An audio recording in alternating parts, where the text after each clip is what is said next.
Okubiri nebanije cyo numbara mu kimanya kabutosha rwakashatu shahezi ndabana tugezaho kutamisho gaitu matugaitu nebitekatego bito anshongeze kugenda mu ihanga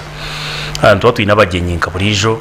kandi weno ryoko yebare munonga kuri ya Sky TV irakari abantu shangwa amakrista road kandi mabari ya start emuziri ya channel bina kagara munana no rukutwatara live and clear erizoba ntuza kubantu gamba anshonga onde robet kamera gire kore kintu cy'inkutekateka ngo kitu ya mbere munonga nkihanga kugira dijo discussion yitwagera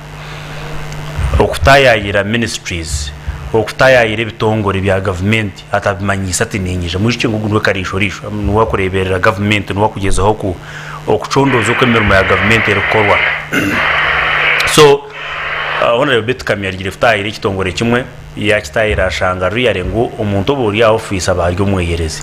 ministry wa karambo mwehereze omwe nundi jobe nashanko rukusimura shaika egembera nto yashika betkameja tire mkona mtu cyambera kisya konkito tikisya eyumuri uko numanya eshazi kureta kawu numanya eshazi kureta ohebyo buyonjo numeshazi kureta meya numeshazi kureta numeshazi urukiko rwa kansuru kutandikiramu nabatweta shayishatu abakuru tukizafasa kukiga taruka mushaje nabo cyo ebyo tubisya webet kamembere bisya batizo tubisya koreka erizon twenda kumanya nuburemezi ki obwege nkora erukuta aha sente zo muhiwo mushoro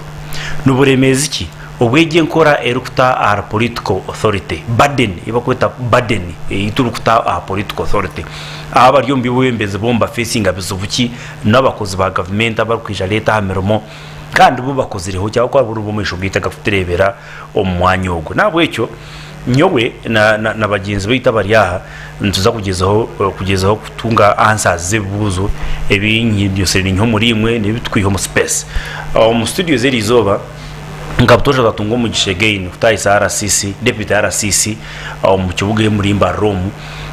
Mwami Moses no mangu kutumwenda ranga yatuhira kaire na utubatumwine muri rizo tumwine kandi ecyo mutano twatayisa speaker wa district nayo etuma tumereka giro kuyakora performances zashura erizoba nsa kwanda zo tuzigambo ashitama comfortable mwaro kwashita y'umuntebe no manya amahuriro gijana kagera bamwita seze mwetware editor kuriya PD kuriya Radio 5 kandi akora na program buroje wa makuri ya Radio 5 kandi agarika akora ampasho ahasande numba muri ampano mureo kandi uguma mweta ambikire Robert fuma kansara mu kanso ya district ya Semba obere okubakozere naza kutugambira buri umwati eginesha ya accountability kara sisi barra district ino kuyije speaker wa district ya Kiruhura ino kuyije omukuru kurga Semba obere ino kuyije hariho muneni ibingira mu kintu ekini njya ngo yari ya show mbamweta dagarasi ibingira narwo mu NT n'ikibine cya munte cyagizire ngwitwe na FDC bitu byakomaho reka buri umageme mu show ndijo buri tinkumanya no rumusho tinkumanya bado bamweta dagarasi ibingira ngo turabe tugenda tu program igi ndagire kwatuzaho reka nkirizo mu amidagarasa baramutiyo kutandikira my immediate left umami bingira twakushimira ugarukambe uza Sky TV kukira mu program ejo kobere ayubare munongo w'istin support ngereza ntangere batari banje nanabarebe ba Sky TV mwe bare ubuherezo mukerezi hangeri na munonga omurembo rwambara orwasete kandi nimbatangira mwe namazuma ya Sime Douglas binja here no banyetira kari umuntu wa burizo ndirwane rihangari ababaro bari yakwizikizine ryo ndishemeza ambikire abo kubana amangu struggle yari ituruho nayo kureba urubengo rwekorirwa abanyayuganda imyaka 38 nturubatura kandi abanyayuganda bakagaruka kweyagarra omwihangari yabo mu rubature so akwe comment isingiro niyo korgatwo amubire abo kubanza isingiro nayo iriye mwa aharemengezo yo korire isingiro ikigoro bembu is according to the performance echizevu tinka manyere methodology eri kukozesebwa okufuna performance konka kurugera ahabyashohozebwa nitureba ngo isingiro nayo kubanza of course tukubasa kubura kusima wareba ngo ma districts agari yo mu Uganda yona ko bareba bagira ngo isingiro niye singire of course ntekwa kushemera kandi baze na abakwebembera isingiro Ochitini Saroni n'abandi bona abakumukuratira ntutekwa kubasimana no kubebaza konga kandi tugira ngo abantu bitu nibakiraking na daron byenguto na munonga isingiro yinekizo buchamizi ni kama district agandi abantu neshangano bakinywe byagana na nente so ahaho twayongera mamani konka ninjira ngo ombusento bubahirwe na no mukubasa okubukozesibwe ninjira nibo basinzireho so itwe turya kutekateka ngo maybe sente nyingi kuzakushuma nkisingiro na nebyo bizibe binde bikiriyo nibasa kwatwaho na munonga twashanga mu kirebo ka leadership isingiro nemanye cyo gukora kandi nimpamya bahameza intuza ku bantu gendo ikiri special ya roniki iki kintu kiba kiri mu cyamani ninga kiri mu emikorere mingi of course mbagira ngo wibohekere no bano yereka owaha mugongo so nkimanyi ngo na wabo ryo mwebembezi oka ecyo kukoro bwiro bwingi ngo kuwanogamba wachero mu office zabakawo zaba chairman okashanga hatina ari mu nkimanyi ngo hata supervision so wareba arone ndiyo mumbo kwicereza ngo zakubasha yibiri naba yashikira district nyoike nyine ko muntu nimbasa kuchero bujuri so cyane sangu chairman kandi yashikira district hata bakumurebera aho tubakubasa kucererwa twino ko kucererwa mirundebe chairman sangu leadership real nebe ineke kozire kana nenkozesa yesente za government ezikubazize okuzuru kuraterwa okuri kutekerwa omunkora cyane sangu hariho ecyo mutano ekiriyo nkikorwa omuri isingiro kandi ntusima konka tushaba akasente ako kine kweyongera abo kuba ndiyo mumba kwiceza ngo akasente kacere kace hakari kwijo mu districts so twayongerwa ha sente ninyo kwicereza ngo intuza gukora na nebe kuciraho okay yebari mno ona libambikirira mutya abakureba sky then ni yoro kumbira bamwenda for the first time mumbi ya 5 Paulo kuya mu rugo mu district gatandika gukora jati isingiro yo isingiro gicene bo babagisire on performance indicators omwana Paulo zenko mibirabira nagumwe isingire keri ya 9 so hata nurebe biri okubanza nanyenda ko mwami bingira bita takashiroko onkirize bamusogu kutangira abakureba Sky TV kandi no kubaramutya no kutangira panelists bagenzi banje Mama Paulo niwe tukusima ogumano takairo katoskinga tukata itafara hihangari so semba buro kube ya mwenda ni nsima abo kubatinke mfumu omwana ngo akana ashemba ondijo nabo kubanza yaje tubazo misho mbaze nyuma atubatasi enda tubafunye tubatazi tubafunye tubatasi kabo kwatubabashije mbwenu atenda atateka tamu atubazo misho mbaze nyuma tubafunye so nanya hata kuratire dagara ndehi mwe dagara reka tubafunya aba abambara ababira kamanyiro kwekozere tokamanye kabiri yakana kandi wono uri wambara karuka so ongereza Mama Paulo nsime chairman RC5 okay wasemba buri Mama Paulo ongereza nkwe ka background kache nkabandi kansara wa district kandi nkabaho chairman wakachiko ka works na nezindi positions konko Mama Paulo nitubutwabe turi mu district ya Semba bro kushiko mu mwanya gwa mwenda no president eitwasigire twaseti abo kuba ningire bintu zakubiza mu details konka methodology eyaba ba ministry bakozesa tinkujimanya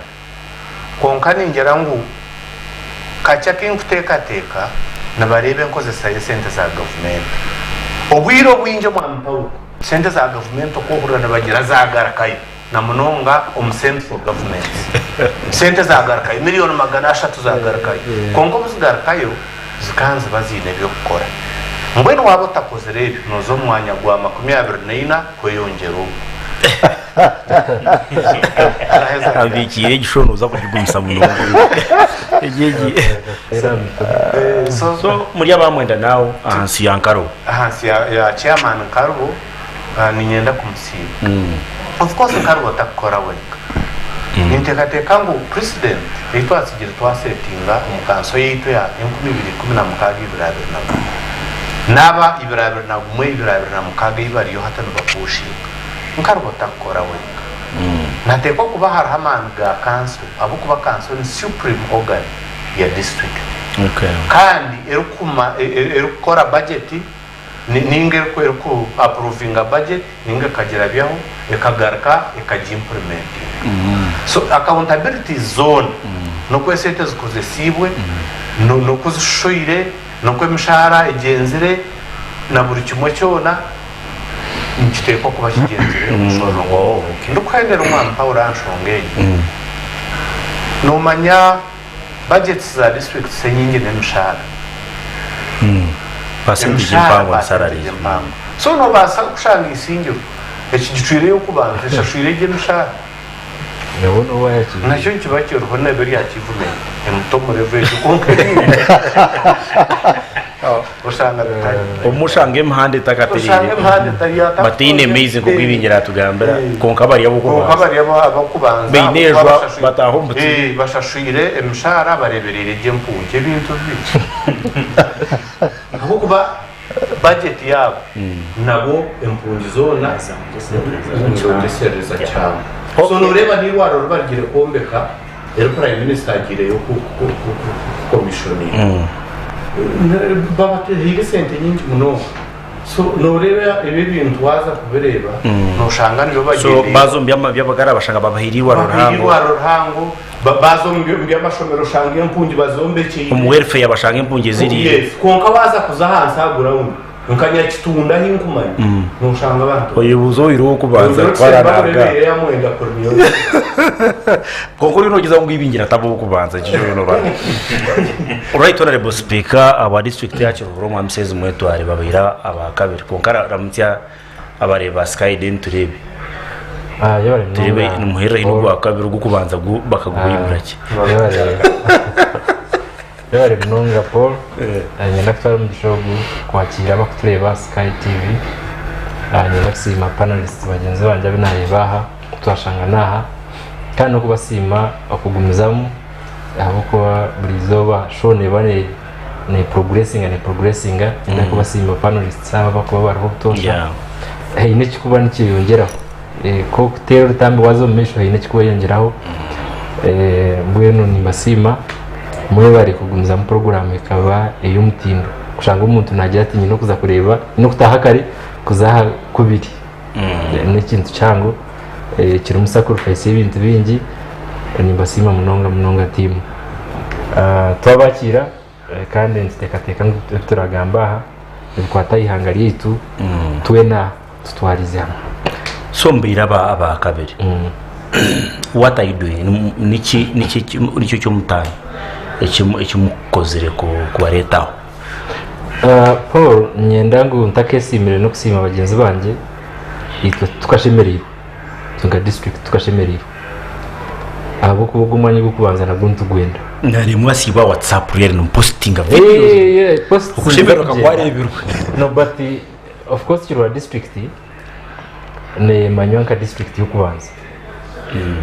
so itukutwizire tamwe gitwagira ngo tukuza kuba ngukiruhura number 1 umuyanga riyona ire gumene kwato gwa 5 ne kwato gwigana ne kwato gwa 2 nazingahi nezo mugwa mwenda twino kwato mwanya gwitu gukubanza nambwe nabisingiro ngira ngo byahwire mukobe mugacyagwa kurabo kontu wenda kuzagukubanza ndira gubo kurebeyo so nyenda kusima district nko kubagamba ukuza kwa kivingo mwanya tukujya mu bimuka bagira ngo ukiruhura bo wakabiri ninga mbarira bo wakangayi hayine bakugenderaho among the key indicators bareba byo magara kuba kumwagira umuminazinga abana mukaperforminga muta kuba bahereze umbazi bw'ubusheru mukaperforminga muta kuba bahereze nka covid nkeje gutwabe turi mu covid mukakora muta so nyenda kusima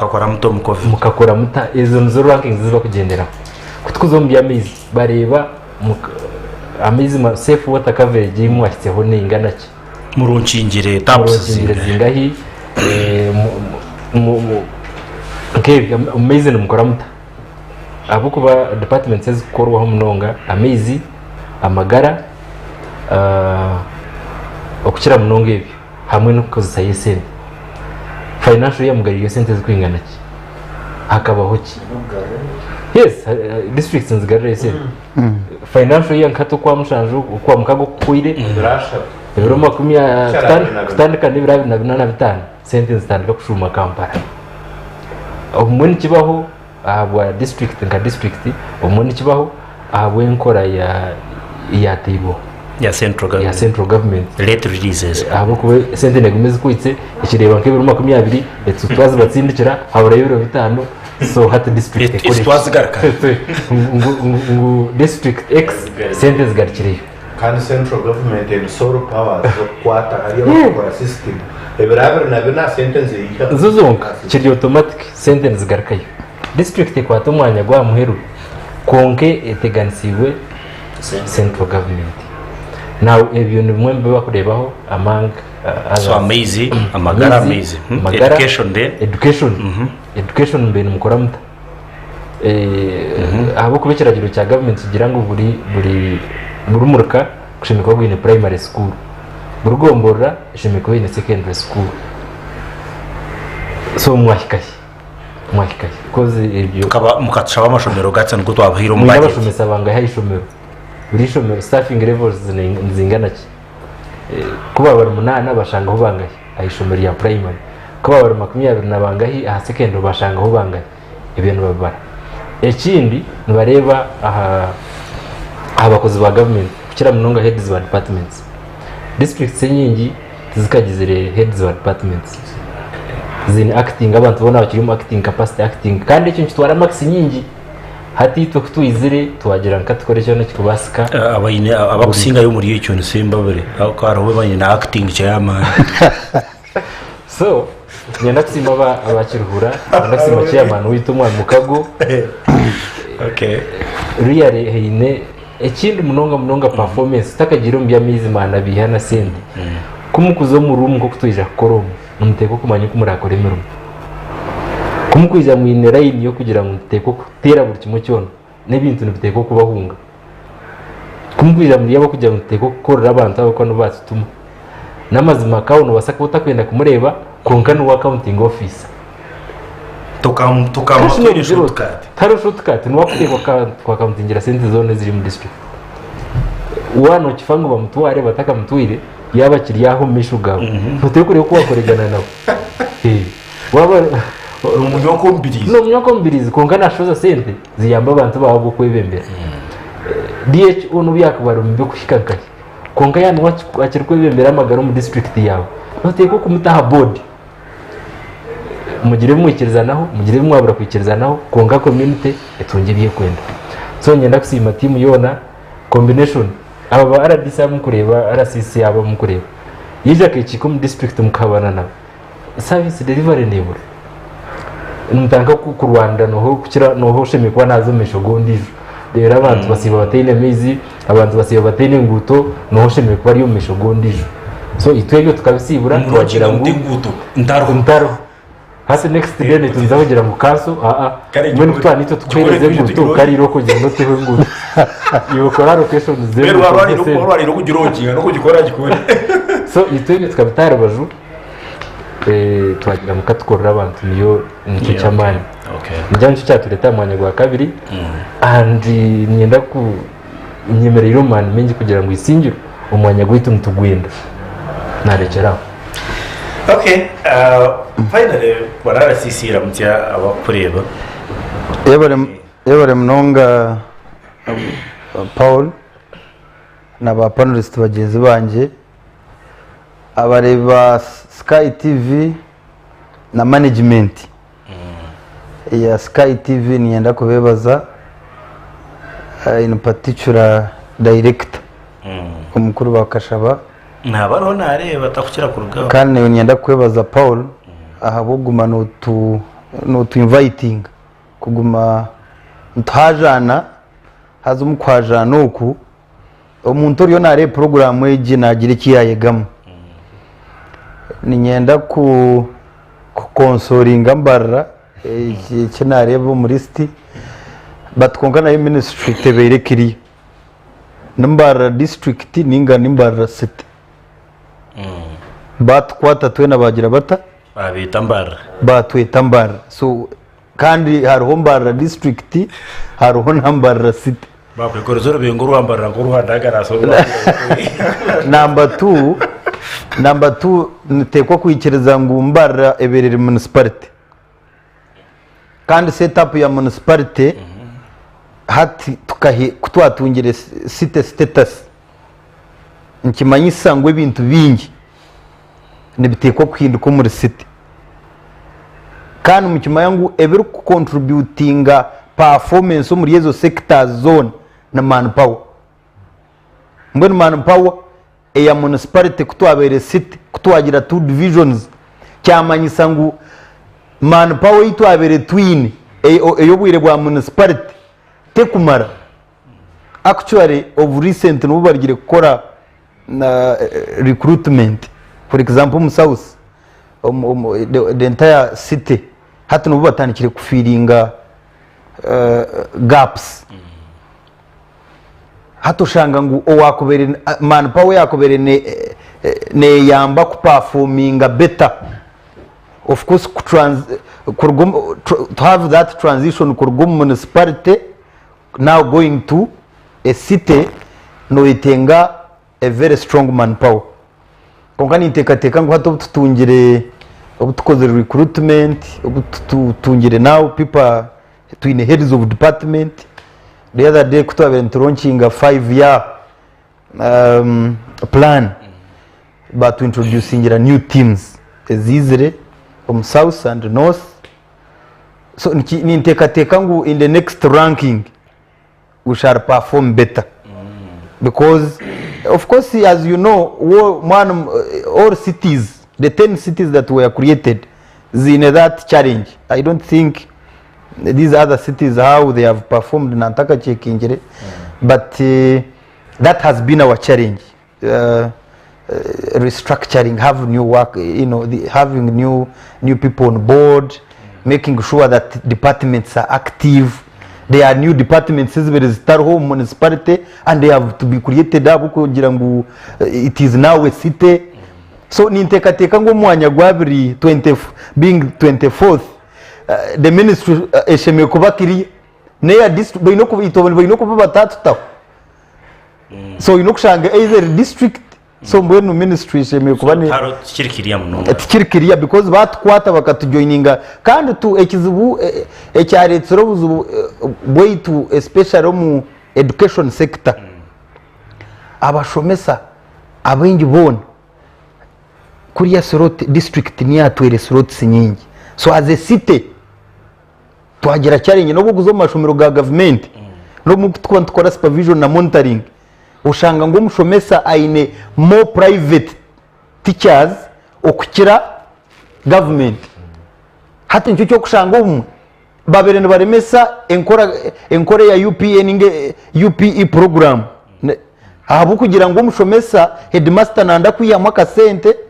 kugira ngo afacilitating ba private teachers konkani yenda kumuriza abantu mwe nabari kutureba ngo recruitment y'abashomesa in particular bariyo erium program abakozi abamwe babandize n'izi department sezindi za engineering department, physical planning, so when the department says so the next department that the city council is trying to look into na education kurukuba kubasa ku recruiting abashomesa haza abana bayitu bakashomaje otherwise imyenda kubarabe ba 24th as a city nintekateka ngu in a state of kwagama yitubere turumu in the next ranking. I don't know when the ministry is going to do ranking endijo ningira ngo ubwo isingiro ntuzagutwara abo ko wa comparinga wareba mbarra enkurakora neriyo ne kurakoranamo wareba rate yebintu abantu ku okuba kukora konko muri yebe byone ni emphasize ngoko bantu bagamba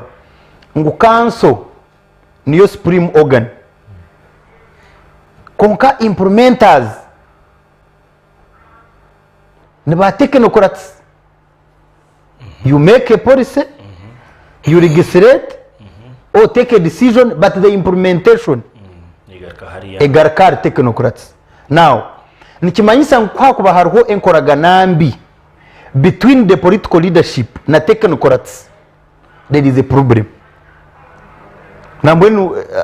I am happy that every central government centralizing now bas cows na town clerks akukwa birushije baje kanso baba takwenda ba moving motion bajengwa pan. So ushanga ngu over something ekiremaine kisheme kuba nkiba sorted because of internally can because of their interests, either political interests or what. Ushanga ngu enshongezo baze escalating kandi kuza kuretera bakora inshobe. So mbweni nyenda ku nishaba ngu districts isingiro semba bure cyuruhura nintekateka ngu enkoragana nungi between the technocrats and the political leaders is very fundamental and important munonga kureba ngu districts zetu za performing aji. Okay, so mbweni twatwara results ko kuziri kandi tukakosa anorege yambikire ubu nabo kubanza dini obafunya no, but we are not tunayetegereza nembara district ningambara city because batugaita batweta gureta mbarara wera tunoza kushekera mbarara okukirukura kasanga mbarara well. So now my misses nanyenda mutakene umukuru speaker otugambere ensharo line eri hagati yanyu political wing na technocrats because imwe bajyanga mu ishogaro onke imikono tegizireta emikono tero. So nkukwa kugira ngo eyes on hands off konka noija iwonka man ga unka speaker kawa kurariya. That is one akwa kija kutiyamba kumanya no hotarukora mumo wenchi minister ninga IG level ya Betkamya na ka minister akashanga homo yereza shayishatu ebuze ebikubuzwa nibuzu uhaho because out the minister ntureba probably PS maybe PS. So ataho twenda kumanya says imwe ka district leza kutiyamba ntuza kureba ibyo munsi bitore kibyo mwiguru imwe district amana gawe nka political class ninga amana gawe tutancyara mukago kutariwe amana ganyunga. What can you do? Bari mnonga Mwami Paul n'abagenzi banje barya mbwenu icyo kubanza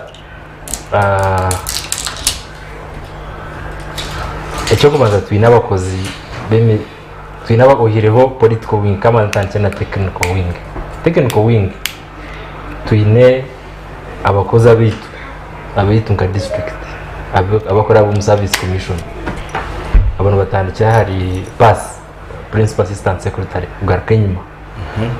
twina abakozi administrative eri kutwereza abarimo kao abarimo deputy we abarimo RDC ninga RCC na deputy we harimo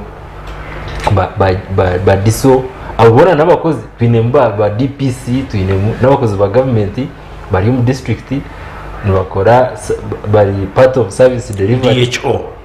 DHO no witu DHO no witu. So hatabu tubine hamana make itunga district tubine hamana make yakora kubi uko kubasa kujya tuno kati mugarura mu commission yitu tumutware mu kachiko ka rewards and sanction bamfijume tumugarura mu service commission tumubinje tubeneho powers nke munonga nango ba RDC bumwanda numwe tugana umusiba hariya cyakari president nakiriye munajya tukati muhindure mutahandi kungaga kao oine steering ya district amana jigar Kampala tungwi na ha district na deputy nawe kumukweza kwija umwebembezi nkabebembezi umutego kubanza kushomecyo ubanza ushoma kumanya power zawe zikutandikira nahize kukoma icya kabiri waza kushaba umuntu ikintu ngendo ube niwe nikikurebekaho no mushaba ngo aze kucera office iwe nuje ushazinga no mushaba ngo aze kumonitoringa nguto iwugire emirundengaye abakozi ba government abo kureba ntukora nabo nabakorera budget ya kanso budget y'imko approving niyo bakuteko kugendera mu mwaka guona so ejo niyo power niyo turu mpango itwenka politiko winga itwine twagera ngo tukwenda kuombeka kizimbe ahambara itwenka kanso tukakira byo hatiwe no bwako buheriziwe permanent secretary to kukitaho wagarama na twine twinamani menje mnonga kwegana gati no turabe takwija kuzo mu implementation konka twinamani ko kugira ngo ikintu iki gikorwa hari ikintu iki hari yakime wangergaho tubere twateye iki katucindure tukite isingiro tugire ngo turiyo mu magomborera gaito nawe hatejo power numuteko kuba kugita muno bwenge cyo kubanza murebe ngo tumwarwanda mu allocation zezo koza kukweshumye waje tukanfume wanakaze kucherondera hansi aiza kindabize mukani wine power hato wayishumye amani nawe nteko kubanza kumanya amano ganyu kugakwindana budget tuwenda ngo DHO ayetorora amarwariro ga district ya Kiruhura amagomboriri 18 konga muhire budget eri kwingana ki arawensi yene ingana ki eri kuza kumwetoroza amarwariro go kuga monitoringa tuwenda ngo DVO ayetorore farm zetu harhejo arobiha batumuhereze power so power yitu impango actually executive power yitu na budget yitu namazima ebirebe government akagira sente kagira mu mucumbagira sente zikacendera government gumenereta n'ibintu bisya byogumane centralizing ebintu actually I'm sorry to say ngo decentralization eriyo ni wana mani some extent correction zona zitekubanza gari kumusenta mugarike muze kuzishaba wakireba nawe hati no kuba ntukoregana na hate kuba henkoregana umungora takabura tumukajya muza kwikirizana 100% no but umutakwikiriza shonga haina imkwija kuza kwikirizana twina abakozi district twina abakozi b'emiringo nk'ebiri n'ingeshatu twina abakozi abatakurebwa abakozi abatakumanya kuri yo mucyara abatakumanya hati nka CFO wambuza umuntu wacyaro kindi bari banamanya nomtire ko nka CFO yasibo muka yashitamye akanga kuza district emirumoteko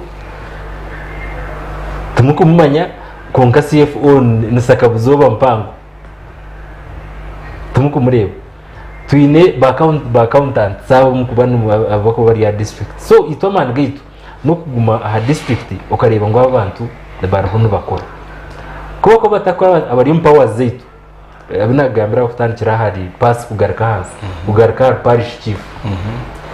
kwako batakozire buri mwaka twine ntubantu kora appraisals oruko bakozire kubi kwako bayabira ari DHO tukareba mutararabire marwaro nabamutwara mu rewards and sanction committee mu recommending aho bamugara mu service commission aho no power yitwe koma ko service commission nitwe tukugironda twa chairman basingwa kazo eri kubahereze mirumo na hati appraisal zezo mshimeko nka political wing mshimeko bana muzarabamo mureba abemeruka bakozere bata abamagombora bakozere bata aba CDOs bakora bata then buri mwaka abakoraje mu rewarding kimotivating abari inyuma yabo ngo nabo bene gukoraje ningira ngo itwenka district nka political wing amana menje mnonga tumegweho umuntu wana tukagata umukoronde cy'abantu barakore ko abantu barayakivinge eba kwetengamo finally nyenda kusima district says ambikire ningira ngo witness wanje bona aba bitu umuntu ko muhereza umurimo ntabwo n'abakozi ba government aba civil servants beyine ngenderoho yabo job description ushimikwa no koreki ushimikwa no koreki ushimikwa takoreki kugira ngo ukorubura kubishyikiriza babona aho bakora aho watungira penalty konka government igenzire yakora inshobe aba bantu abine power kwinganetyo kubaherize kutunga office tubatunga induction yo gukoresha power yabo nambwe nabingi bakora nabayirundera amagezi gabo here and there tingo manya parliament banekiteka tekaho because aba bantu abine power yo controlling budget ya billions 30 50 20 ngahi batakumanya ku allocation zo kuzishime kwanza zigenda ngira ngo uri yaraho government kukitamwa amani aba banteka bamanyisa nabo job description yanyu niya kansa ari umurimo gwawe nuguha ushime kurga nkahi ushime komaka chairman wanoza kwatakinga aha norabahi wanoza kwa approachinga iki norabahi ngira ngo twasorovinga ubu local government nsakwa twazihereza na mani benshi okay yabari mnongo mamsezi namwambikire umuntu ubarunzire bagakwereza political power uba wijanga kansara uba wijanga district boss nka chairman ninga bakwapolitika nka RCC ubwo gamana gora president yayihandikiye atabona signature kurgira izoba harimo Moses iwe nakwitumira karuru manyaturi process asiye cyaro nyonga president agamana gona civil servant neja akukizatamani kuba on top of the game deno mukataka kweshingereza kawo hari okushanga cyamana yeshingereza kawo tindi kumanyo bana barumu embagana niye kuzibira cyamana kutaho icyo political will kujya satinga kawo obana baharumu inferiority complex nabo ntugaraka ya mutindo gwa cyamana utuwa leta na kanso tingu manyobu na burija bwizira kushanga ka district nebe yankaga ukashanga tine busobonere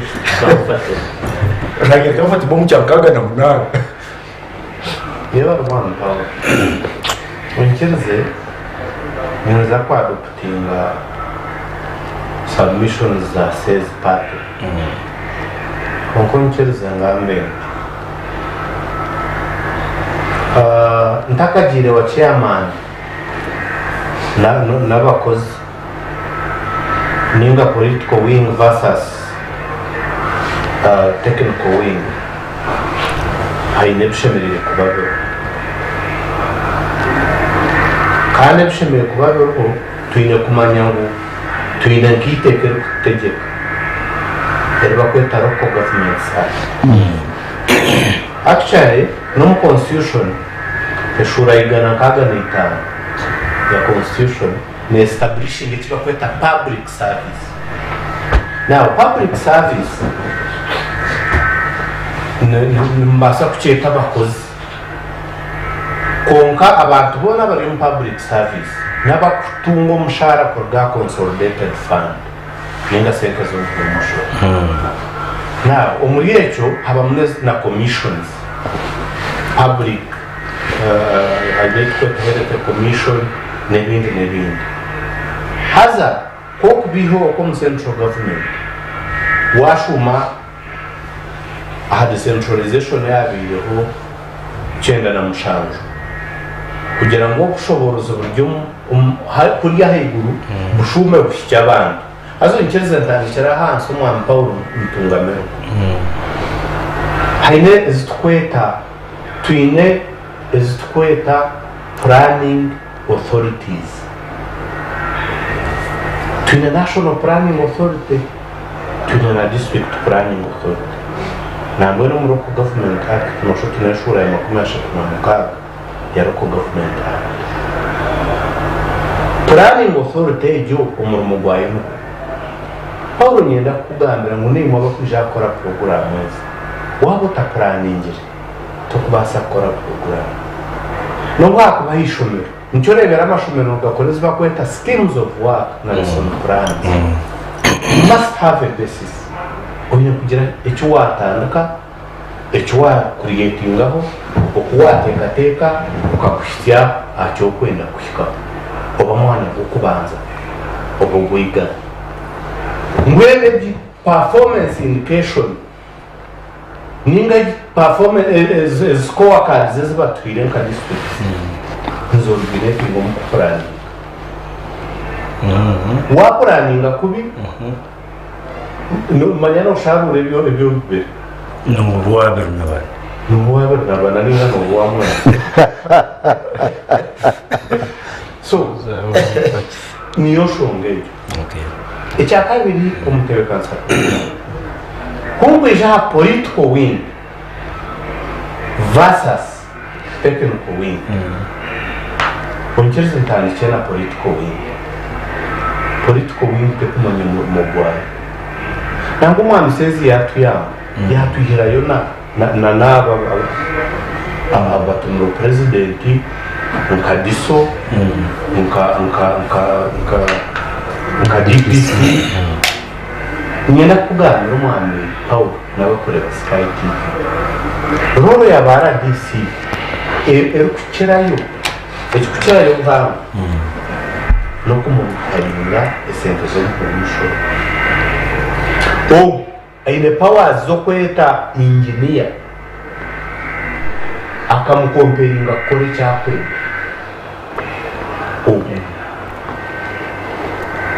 now kutwika political wing narabagambire mu council supreme organ ya district haza council inobundo buchiko haidezi kweta accountability committees no parliament ziriyo na pake ya district na mwencho bureriyo na isingereriyo na sembabure na barahe public accounts committee ubu buchiko bona yo mukatabo ningiteka niba kweta public account regulations za government mbwenu political wing ekizibwekyeyi bakagiye ko resolve ngo kumwana yanagamba obita kubasa mayana budget umutebe kwese program iyi technical wing ekora originating mu district technical planning committee erukurga departments za district nka engineering department nka education nka health na hand niba consolidating ekitabo cykwingana kiti Paulo no basa kuza kuchereza weto kwata mbweno shaka ba councillors ekinacho ningira mu government akakikora nakagere because of qualifications zo kwetsa mu political wing no shanga chairman bagira ngo ashemerere kuba ya level ya member wa parliament mini aine kubiga sini yaunga aba muno shanga bene nkomwana kargo nkomwana yaroni nkamukago nabandi now oshanga councillors nibagira ngo utanga qualification numuyetareke bitambye byaka so echo nchibanisa kandi wakuza kurga vice chairman yes numwakuza kurga vice chairman nakwena ile district sezaronzere vice chairman akabu kukuba vice chairman nateko kubinga qualification ya senior singeza ababuse mwe district kwiwa haza yokadagara sibira kansa aba vice chairperson abandi kutaka hasa yo nijo kamwetwara aba district speaker nse somo na echo nekiza cyangwa mwana hato shanga volume ya budget okay umuntu atakubasa kugireba mu yaji ntakuri akikiriza watungarawe nsiye bitwaresha tuninga mukaga ata namwe mu akibika nkafana bakansa nguna be district kansa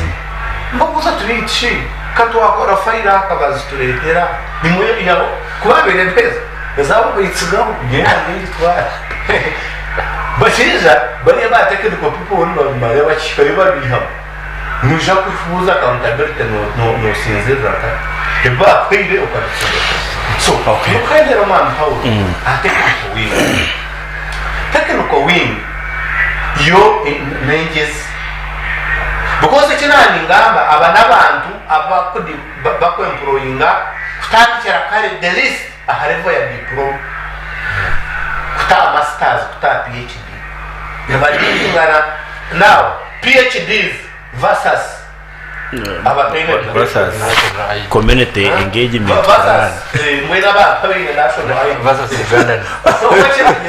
so osanga hariho gakupango nicyo kikureta ndetse takugoria takubasa kufollowinga PhD ne facing a national ID Oman Paul ningabe miji abarundi so osanga echo nabwo I am just a proud government kugira ngo yamba abantu manywa umutekano program hari amatekano kutegeka kazo unagama nibazeta ko government standard rules of procedure no mwako muri umukanzi hari cyo bakweta dikora uine kubo unoye twazo ntija umone yari para stretcher amaguru mukasa aide dame ntija kushawa anyway nanye nabwo tugende mpora abo kuba nani manyubugumi oburyo mbinte bambagezo kushobora how taken ko wingo kwerikora marriage ushwero buri hagati y'abakugu nabibuteye tukutera karura police station tukatsimbira lines mwe nicyo gwenda ngo tugende mpora but next hour ntuje ku shifting bridge aho ntuje kutamu speed tutanka kugira bitwa discussion ibingira twaje bukura guru kuguru turagurre ku amaguru abiri haro kuguru ku tekenko haro kuguru kwa politicians so okuguru ku kucumbagirana ko nonsoro tunyowe nibinde makushobora ahubwo kuwaza kubleminga technocracy otkashika natsindikire yo sezi kundebero tikariyo kanka twatiriyo mwana Moses Kanwara CC so jiwaza kubleminga political wingo tkashoye kanwe accounting office kaya kanatsin kwa central government seza kwa wanavenga zera ayat so no kugurcyo ku kucumbagira tubunge ku ninga twesasire tukutime twakibasa kurwa yewe arosting support kandi nchereza yabaze bakuru banje abashobozi byinshon Western Assembly chile yakaheza makago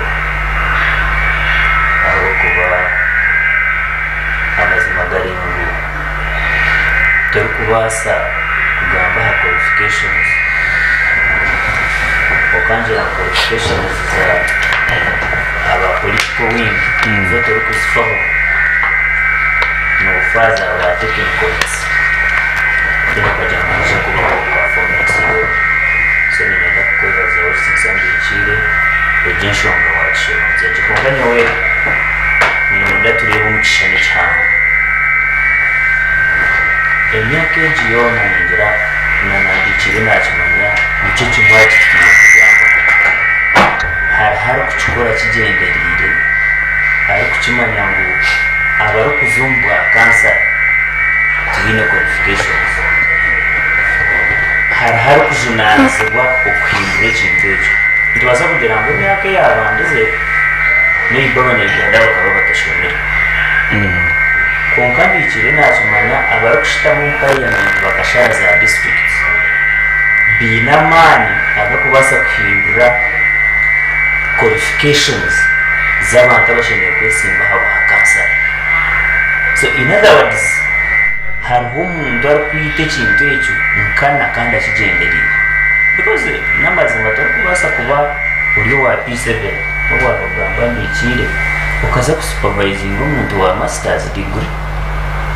in fact no ine eyuano yeta inferiority complex ekyo kubanza umuntu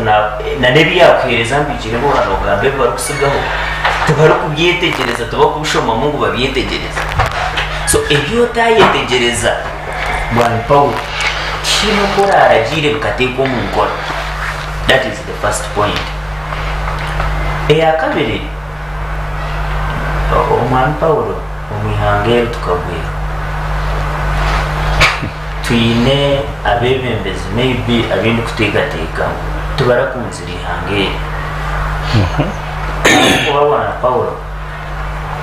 ahabwenchi kundu kushikaku ronda ba RCC na ba RDC ni ndonda bine qualifications then janta bakuza kujwekera abantu ayuje wano za district omukanso kuri joije nko kora abo inujiji ambikiro buyano gamba iwe twakire ekintu cyo hina kukigoba mwe bakutureba so ogoba akikigoba mwitwe amikiro cyo warebe twaragayo twagira ngo tutekwa kutura abanyayuganda orubengo rwente encourage netekwa kuhinduka because ngeri izoba abashomero mu Uganda really hatene bingi ntabwo nabamwe abashomero n'uturento bateka y'uruguru ubu bakaturya nkaci konkeri izoba twakubire tutakine councils ezerumwa abantu batine qualifications wana pawo so nitekateka awestinsa betkamya owana shoboraho na manyichikisirina denijo ninahi namurebera akatambiringa y'umuyoboro y'umunyamahoro kakareba akajya atite tutwakirwa ramarwarogaha atite tutwakirwa nebyina tebyina tumangu nibatero kwimotoka zanyu tuzifata kukite no kuziraba atite tutwakirwa tawo kwimotoka zitutamburamu tuzikura bi ati nangu nanyo ukundu kurwara kino muntu yagambire ambikire no kuchira kumumanya munonga ndikwenda kumugamba akajya atite tumuteresimu ataraji ati niyo bantu barajamani nza kurwara so nintekateka ngo kitinsabe tukamyana n'abantu ka bamanyekizo n'abamanyekizo bukihanga nini ahice Paulo tukira harevo yo kugira ngo maybe hati turiyahabara ubwaranga Paulo n'utwitaga kwita ahubwo na president Museveni ayikirize mutakine cyakubasa gukora abanyayuganda takine cyakubasa gukora abashumari Paulo kankwizusiye kwenda kumanyekizo go cyanga kikiri owe kitinsa betkamyo byawe nanda kureta inkora ya lifetime audit akagera akaryumisho bwa president Museveni kuyati propose njiri ayabanduze kumuganga yateje inkora gireka ka president Museveni akamugera tenkoreje nija kwirisi abantu katuribandoba atenkoreje atogireke takigambaho ateneija kwirusya abantu banja abashobora ihanga so Paulo ngendizo staka tire blame impango ahaba kansara zina ba technocrat sanga district ambikire na nabanda binyina tukija kubura kansara oli kawo ukamurya ukahurira ngo minister kanaka yayiruka n'esente ziri kwingana ziti deni ukashitamo mu ntebe ukajetinda kutekora abantu banje bo mu district turuko basa kukikora ikija kugomera niwe noja kugira tumbwenu ngo munyankoro kwagira ati eyafetyo ebagwetyo abo kuba minister kwara abe na agisente hatagira yamugambaho case in point hata no jumanya kizo obusente bwito burukushasa oburikare nto ngumanga abanyayuganda tukabebe n'obusente bw'amabati na nembuzi esente z'amabati na nembuzi nezanje nambikire na RCC na namwetwara okahurira ngo abantu bakagurukana naho tukatwashemerwa kumwatira ama TV twajangwa ha yoro hati president Museveni yaza kwakitinga yakara haza kansara yashitame nabireba kawariyo nabirebe bintu ebyo kuyabaryaho ataka kuyenda birorera abanyayuganda bakajya mute turarire nsonse ambikiro sasa leto rya byenyanja kokito abo kugira inyaja no ri tuyishukazo kataka kuyirebero bakakugira mu DPP ababe bateka ngo bakatwara amabati nembu za karamoji ahangwe mishango yakora ki ndiyakoma nguyajibiya so yaba kansara ha district abici mu takorechi yaba tekenokora nawe hina kuba muhire ngo aze gukora abantu bakuba kugira ko yabisyaho nawe natekwa katwara umugira ki umuhanda so nitutekwa kwa addressinga ekizwe cyabo kandi ekizwe cyanga mbikirana n'abaturere abo kitinisa power ndo yikirizane nani nikirega ahiburu because na district student tugamba mwitware yaza kugangara amazi niwe speaker aha district kan basindika yo sente zinga ezezi turi expectinga gukora service delivery then tukagera ngo abanyayuganda bafuna mu zinga mbe ndeba aha budget ya speaker wa parliament kigishobira nashanga ngo billions zinka bishaka niza kuba zigeze amajita kuruka ha parliament motoka yemwe kuruka ha parliament kuza hakurara kindu kugambe zo kutambara ku counter na cha kunka mushangeze sente zimwe mwitwara ne convoy ejo za convoy tunazigamba ndya haze motoka ya speak yemwe Benz ria okumwi by the way what makes it interesting okuruga ha parliament okika hakurara naija kuba natwara billions bishatu mwitwara okuwambuza billions bishatu mu district yamba basaba batakazireba kunkejo na item yemwe eri speaker so na kansara kwa kushoma mu budget ngedi yaba tuneno ka chance ya bile privilege dakaza mu UPE ekagera hiya musya yasho mu budget eja tisa kareba billion zezo bishatu ninda kugambira muna wakiya kwataho yari kasiga akiya kwataho ninga kiya reba kwa kubyo na ivinga na ba technocrats nawe nakatira hita echakasha kansara nawe kuno katira kansara ogumuriyono mu brain ngeje shaha omuriyono mujera ambikire yagera mbweno babo tabukana ninyenda tugamba mazima arasiso kuwambuza naija kushobora tero kubasa kusupervising abantu abari kukizentasi kansara mwetware numuhereza zinga sitting allowance iba kumuhereza tokubasa kunjira ngahateri izobe mbera Paul eje iturumu ngo kansara no expecting kushitano kamuhereze mitware ishatu ninge mitware etano ndi kumanya I don't have the current information bwana speaker kunka wareba obusente obari kufuna tuzikorenga mitware ko terenga mitware ko mwebara to expecting omuntu ayafuna kasente ako ngo nena agenda supervising omuntu obatera mu project yo billion really natekwa kuba tempted yaba yine capacity nawo kugira ko bahebaganaho bakakadya kare omumbere je mitwari 10 etachibasa kutwara mwana na mukinda gate ndwana Paul so ninyenda tutaka batire ho mushamba ekintu ekyo nakyo tukiranzira so cyana ganda wachize wetamu nikirga yiguru ogo muntu yagize ati cyamana aje kumana afuna umutwaro bumwe buri kwezi ati dende mwaka bona aje kumwe mutwari 12 etachibasa kutwara mbikiro mu hotel ambijeni mana ari mu hotel none etachibasa kutwara mbikiro mu hotel kamulisa ranch no yendoze hereze cyamani umwaka ko no yendoze hereze kansara buri rushitama bayida no shanga ko meze mukaga bashitama mu mirundi nkeberesha ati ntimanyisa tikwana unashatu nehika ntimanyisa ngwejo alilaikire omeze mukaga kubafunire mitwaro kama 12 is that twara Paulo no chimanyaje tuzatwara haranje esente tuzatwara haranje ati arasiso kuno kwasubireta iye tinko basa kumutwaro mu hoteli nyene mitwaro 10 nitakubanye ne mitwaro yaje 13 kubana ajya kuriro mwanya murungi kukena expecting a cancer owaheza kuhereza mitwaro 10 aze kusupervising a project ambikireje yo no muitera eri mu billions ejo nakyo nkiba kitari kubasa so parish development ejo yo kandi yekanga izoberi yizire izoberi yatandikire bono ho yagwiri so nienda kugambira abari kutureba itwitwe nk'abarayise for national transformation nje twagizire ng'urubengo rukabarahanga ahari president Museveni na n'abandi abamwetori eri izoba nyenda kubagambira imwe bakutureba bayiza wabo abiri izoba tubakira n'abashuma twakibita abashuma aba bakutwebembe ba minister bitu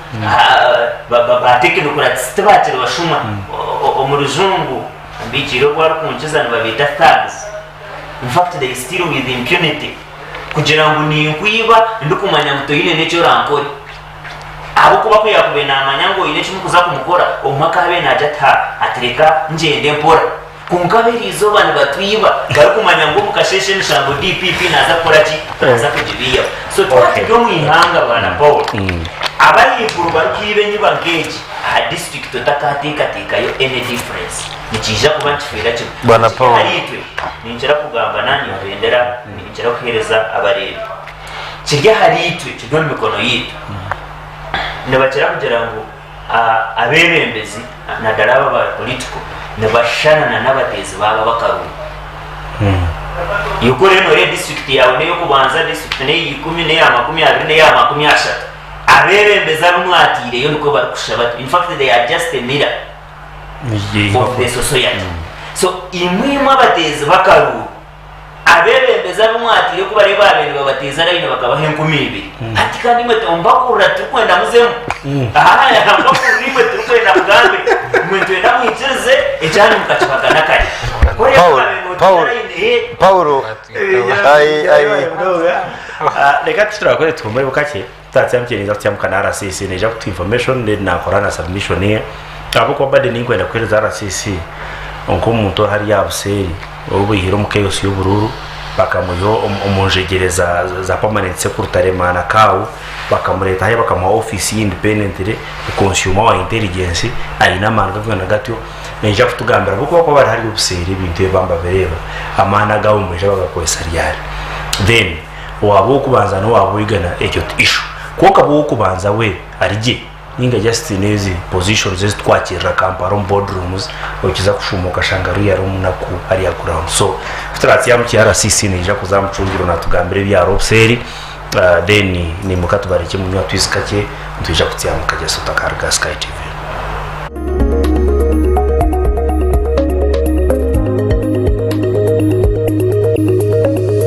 Sky TV irakari abantu. Hayo Jane Herbal Tea Drink. Jane Herbal Tea Drink. Eddekendo okuvira ddala miti gyaffe Nakabala. Ekyokunywa ekimmalako obukoowu. Abaana bange tebakyeraliikirira na kubongoota nga basoma. Akaseera akanyuvu ne bakyali bange. Jane akakkanya mukyala wange ku mulimo. N'abavuzi b'ebimotoka bakiweera obujulizi. Olwo nno muzeeyi wange ne yeenyumiriza mu kataliimu sukaali. Jane Herbal Tea Drink atujjuza. Akolebwa aba Jane HST Limited. Musange mu maduuka, mu basuubuzi ne supermarkets zonna mu ggwanga. Hayo Jane. Omunya-Uganda mugenzi wanje otwirokenera ebyokwerinda omu bizinesi yawe omu maka gawe ahikolero ningo mu faamu yawe aba Jobite Systems Limited nobo kigarukwamu. Jobite Systems Limited n'abahangu omu kuleetera za CCTV cameras ez'ekika kya haiguru ezirukozesa amashanyarazi hamwe n'eza solar biine electric fences, wifi doorbells hamwe n'ebiranga kabi alarm systems hamwe na za gate eziri automatic na nezirukwigurwa amasomo ganyu otakutegana n'abakuumi. Jobite Systems Limited biine computer accessories zone, biometric systems, video doorbells hamwe na anti-theft alarm systems ahabwaza supermarket. Jobite Systems Limited tubali kukoma kuguza konka n'abakugu omu kubyinstolinga aho ori kubyetenga. Biine enteeko nkuru omuli Kampala ali Kampala Plaza opposite B+ ground floor shop number G4 kandi omuli Mbararaha bashanja hari Ntalero omu GBK Plaza room number 31 baterere simu notu 2 notu noti 92 55 94 na notu 85 mukaga emwe notu noti. Jobite Systems Limited, innovative minds.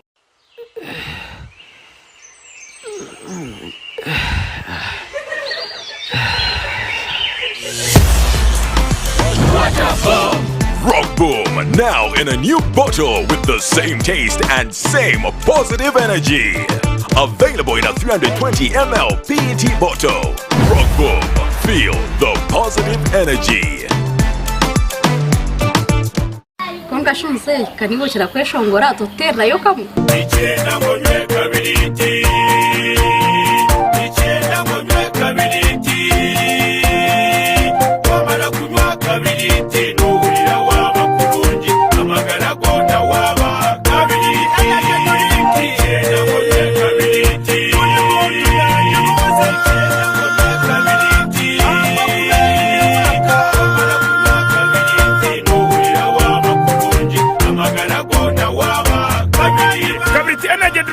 Ora kachunchumuro kanywe karakumaliriho kandi karanywebwa buri muntu wena abarenda kushubura karyo maduka no masupermarkets gono mwihanga eresime yazuru mushanu mushanji 5 9 2 8 5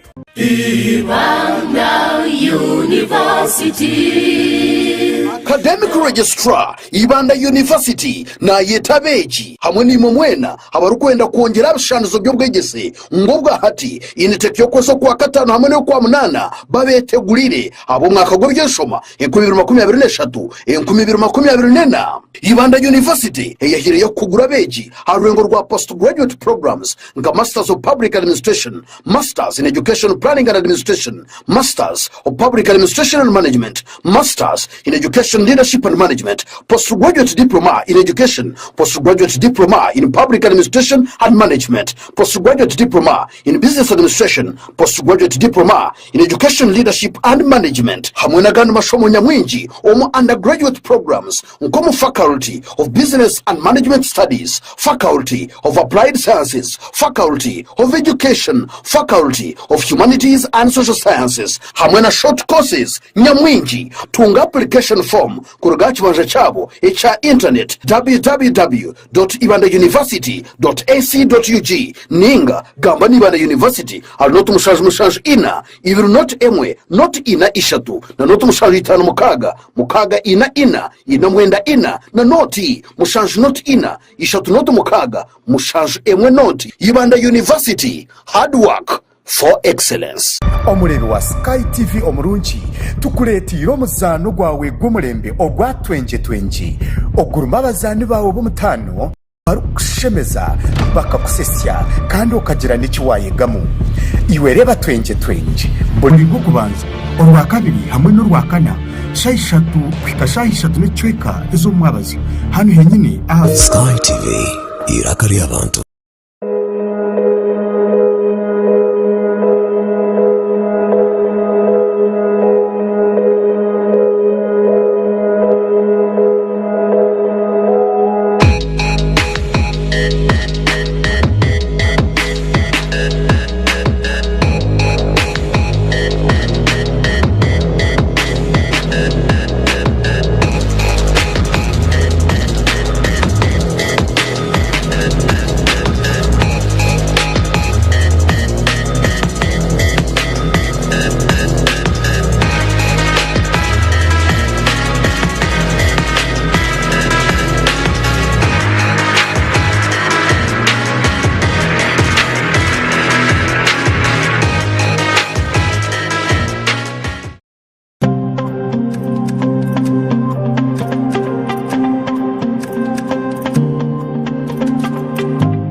Taferwa programu y'omukozi buli lwakana shayishatu n'icweka kwika ina n'icweka zo mukiro.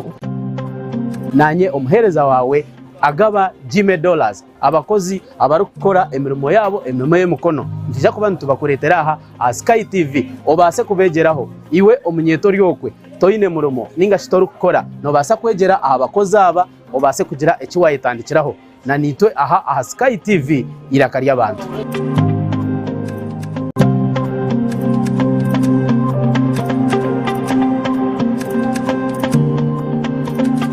Buli lwa kabiri shayishatu n'icweka kwika ina n'icweka zo mukiro otaferwa program omuhingi n'umulisa aha Sky TV. Urukwega abahingi okega abakugu nangwa tukakopa nari abo bantu ababasize kuraba omu business age bari kutwegesa kimwe 2 okutwakubasa kutunga entasya omu by'obuhingi n'obulisa obwe turi kurabira omu mataka gitu make lero tyo tukabasa kutunga entasya nyamurungi obwe program age neza kubone kukiboho nyowe kanwa kagamba Edmond principal farmer omuhingi atarukwata mu itaka.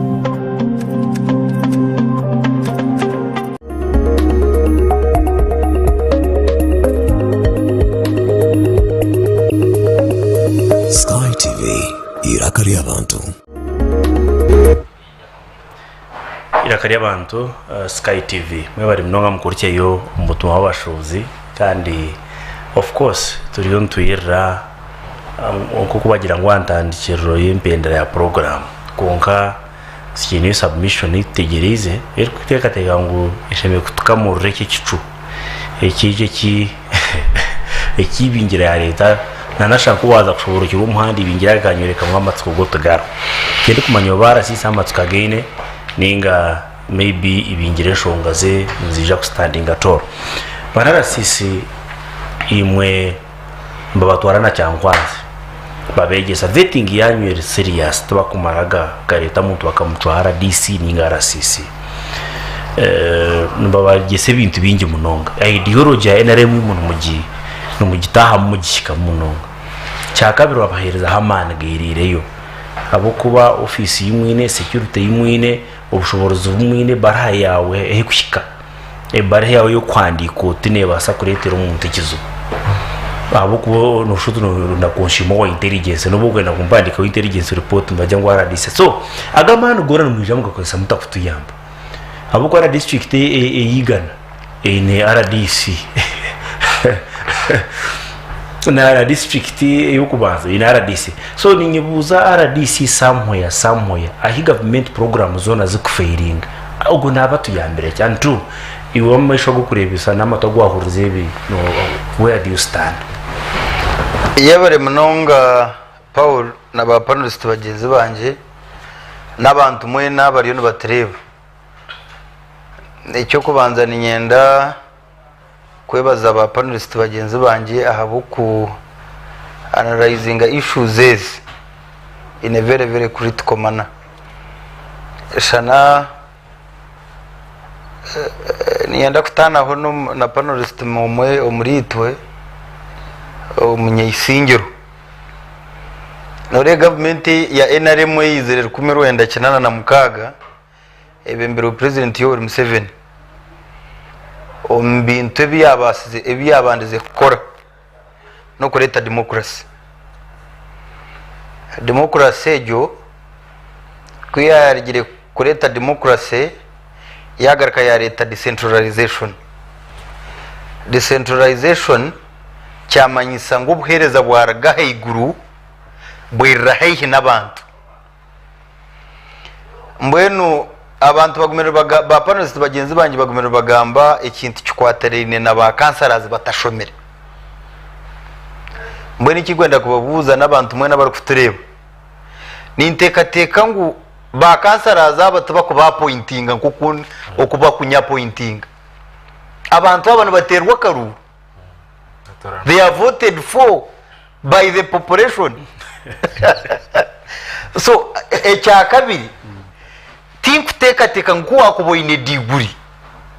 wazo mu community waji convincing nerimo kutera karu but you see cyarengera kukira kutwita iwo koko boine diguri koko boine yo senior 6 mention level yawe yo shomere na ho hikere obura ground ni manyisaki orugombantu kando yenda kutyamukamu obwire bwakaruru koreka ngo niwo shomere konko gotaha kansara oyo serenazikira abantu ubwo apitu abantu nebendo muntu wabo. That is the importance of decentralization kugira ngo buhereza bukeye n'abantu victim wo kubanza arasinta kufire cyo gamba victim wegembere tarahari ariya akaba bize abetu tubaya wabire bize toba okuza definitely so mbwenu eki niyenda ngo ntangaza abantu abariyo batereba mu program egi ngo cancer uri kutoranwa wena tubaka mu appointinga president uri kuba appointinga ninga minister nakaruru iwe nahura bakweta Mr. Douglas zumuri isingiro oyurike abantu bayisingiro ngo inamani ningano basa kusyaye bitenzo byabo omukanso yisingiro haza abantu bakuterera karuru oze no mukibina kibakwenda ogaricyo zo mukibina kibakwenda mbwenu bwana Paulo n'abantu mwe n'abari kutureba ninyana gutuyikireze ngo ihangere kuryombeka ni responsibility y'umunya Uganda wena oboshomere obatoshomere nambwenu kuna ni mpura mnywano wanje Douglas najati otahata kwendeza ba kansara abashomere kuzo mu parliament ba abantu abashomere kuzo mu kanzo za district turiyo ntigera iwe ryo ahansi no basa kwingana no shomere kitari yecyo twabene tugira ngo hati ngo abantu abatashomere mwena twabarunda Kigezi ninga Ankore abashomere twabata Central konke gino community egini Uganda oboshomere obatoshomere we are all Ugandans mbweni kwako beroshomere kandi oyinobukugu okabere nohika aha abantu ebisasi z'abantu bakutorana konko boshomere oboremerwe kumanya omuntu wabutosha ekiri kumusasa nikibatakuza kukwera karuru mbwenu na twashomere twena yitwa barya ni aboko ni ndeba panelist na Paul nabandi bona bari mu Sky TV bashomere mugarikeyo muzaha ground mu transforming society zanyu ninga community imukuzarwamu haza abantu babone kubesaga konga kora gumeno ijote ire kikaru ojo ire tai okaija Christmas abantu bakuza kwakaru yes wejo joire smato ineza perfume zo murembe bakabiri na bitanu okaija ras omukamotoka okabani wataha mwesha abantu bona bashitamire itontu bijya kuba tugira ngo bakampara bataha kimbura bakakwaka tuta bakakwaka zindaro uza kutiyambo mu kushoningi noza kuyambo mu koremero mwejo konke y'ubwebembezo giruta orekerabo abosire nibamanye na kuyabantu manye kambagambere ombintu government ya president Yoweri Museveni biye basize kukora no kureba ngwiwe Douglas otaha tingumanye cyaro cyawo mu isingiro iwo umuntu omunyamasha iwo muntutsi iwo wacyuruhura ni mangu before you became a speaker or councillor very good umuntu wakanyaryeru wa mu impacting ota wa mu empowering ota haza society ebone kubesega mbone kutarabe tutagarikireyo likewise ombikwaterene nemerumo omukukore merumo yeitu itonka bara DC entire murumo gwitu no supervising no kumonitoring kandi nyanda kumanyisa abantu mwe nabarya ngo as far as abako tinguja gambe kiriyo mu areas zindi ninza gambe kiriyo mu rembo rwambara ombintu abari kubimanya babimanya under our senior retired Colonel James Mwesige na mugenzi wanje wa North comrade Robert Kanusu ebizimbe nibinge bitkambwire ebizimbe nibinge ebibayire mwenyigezi batayire mutkazwisi tukazihamu and that's how very serious we are abuguba omugasho gwitu itu turiya ku representing a president turiya ku representing a central government so omugasho gwitu budget ayiba kubana bakora budget itu ntubatari abo gitegereza kwiha munyigi ubaye mbatimba umusinge tatura manya tugende pora bahire plani manya you see we have several people twin departments hatko for example barga kuhinguza projects ziri kuza koru bazi hinguzo mukanso now bakwatsa technical person umukozi wa government engineer of course nabara wo contractor contractor kwata contract eyo kombeka ekizimbi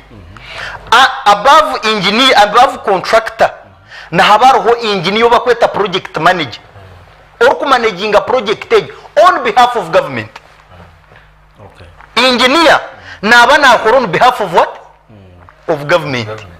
Haruna supervisor. Now hati to ba RDC abar really umugasho gwitu nabagento no kumonitoring na supervision. Now ito nicyo cyo kureba urwiro obwingi tukupininga meye tukupininga RC5 tukupininga cancer tukupininga engineer. Why? Ntubuza manyiwo ni ambassador wa government.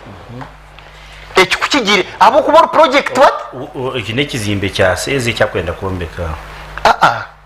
Nagira omukanso kuba kuhinguza projects. Kanso ya district ninga ya city. Yarga kuhinguza projects. Hati procurement department bataho bidding. Yes. Hati bachirga ku bidding company yarabamu bagira ngo company ya Paul for example Paul Uganda Limited bagihereza assigning a contract na council office of town clerk abo kuba nuwe accounting officer kandi wuri kushemeye kuba nashashura ki company yo basigning a contract bakirga kusigning a contract by allocating umuntu engineer wa district either no shanga mwine ba engineers batano bagira ngo sezi naza kumanaginga project uriya Douglas naza project hata ngo ba project managers hati yo kunkwija nimbuzi timbuza kandi kasarokozire owayo kanso ya allocating ki project ninga LC5 ninga me omugashugwanya no kweta town clerk kweta engineer omurigo gumo kushanga ngwe center hino kusuza field okashanga mu project bagikozere kubi kandi center zashashwirwe hata nuho tukutahira mu kwata town clerk there was no abokuba buri phase kwa baje for example na habaru muka phase nkaitana baje ngo phase 1 waragaha engineer clearing hato kiza phase 2 eba kwa certificate now ugarko oshaba either money abokuba bamanya ngo waragaha phase 1 no za phase 2 ninga phase 3 ninga phase 4 now at the end nibakwereza certificate completion certificate erkoreka ngo umurumo gurinkai hazitwe ayitukutahiramu itoko kuba no cyombeka ida no timbo mushenyi oba wahika hari wall plate oba wahika madrasa oba wakingire hatito mugashogo ita hitukutahiramu kutukutaha mtu washanga ngo ibintu bikozirwe kubi aboko no shanga for example in a district no teko kumekinga sho ngo warabu marwaro warebo mashomero warebo projects z'urukombe kwa nkezo hatutubuza twita engineer teras eki kukigire kubaho iwonka project manager iwonka ambassador wa government what obironkai town clerk ahabwencho umurimo bakozire mbi kandi sento kashashura zona zikagira zita hata hutubatankahi koko rwo projects wazo mashomero twashanga ngo abashomesi bar absent kumara week ebiro bishatu ningabe n'abatakushomesi tubuza iwe headmaster ahabwenki iwo abakuba kubabuzire kwija kumarebero bishatu abashomesa abo baraye eiza hino gukike ukashanga na headmaster tariyo hari umushomesa wenga bakakugira ngo yazo umutawuni ucitamesha ibiri kandi ngutari okizo mwirwaro oshanga ngo admin wirwaro ya koko zairwaro oshanga ngo uzaba shayitano abashautu bakagizira bata nuko shonite ntera arasese numwija imwe mtu yambari yari aba government bambaye jaleti projects zanz genda nambwe nyenda ku the deputy RCC abwambara city south nambwe ni nyowe sometimes ni nkora abrupt checks from division ni guru wijoro arhoha ubwo nakora department yenchi iworiyo wenchi ahana hashitamo ho bahi barankahi bari mu field nkoko nabagambira ngo biggest challenge yetu as far as the south ninga city tube habayira mu buzubu bwa man power labor hato shanga ngo abakozi rizoba babatsinda ko mu field kuza collectinga revenue so shanga ngo mubaza omuriyeki abamwe bayine field egi abamwe baronda abombekere batayine plans so mbweno shanga ngo there is a very big challenge konkito omugashogwe itu hatukushanga ngo either abakozi tubakora hatutuita town clerk you have lost control habokuba nicyo cyo kurenga om district ninga city nabaru mu mhega 3 kandi obwiro bwingi amhega 3 gahondana district neberi ombuzubu ekyo kubanza actually nkabana konka mejere 3 nabaru mu office ya town clerk ninga kaw ya meya ne ya RDC abantu abo bashatu deno wakanani speaker abo kwa na controlling accounts abo kuba in most cases washangu chairman takwatana na RDC hato buzubu nubabo abo mu district chairman agira teki RDC nagira teki so mwe nani teka kandi niyenda kwabura abantu mwe nabari kutureba n'abaturikize n'abapanelists bagenzi banje a society ningo organization kugira ngo developing tushemeye kuba twine teamwork hati nk'eki bantu bagambe cya IGG kurga kazo ministry akashanga abantu shayishatu ninga shayina batari mu office for God is sake nambwenu ekinkukundire by'emirimo yito y'aba RDC ninga mahi you can be an RDC, you can be appointed today konka structures abokuba alongside RDCs n'abaroba this is to get is to investigate you ninga kukora intelligence hato shanga ngo ekinkundira mu rumugu gwa RDC bakora report wotakufa abantu for God is sake no basako buryo tumukozi wa government ori kutunga sente omushara sente zo muntu ori kushashura omushoro abantu bakaja bakasiba office yawe ukarimo kubatendinga ezo kashanga appointment muntu wenda appointment for what kujutangambire for what reason ori mu office kurenga wasavinga abantu bakwa kandi batunga services ezo sheme kuba nokora okay but you see let me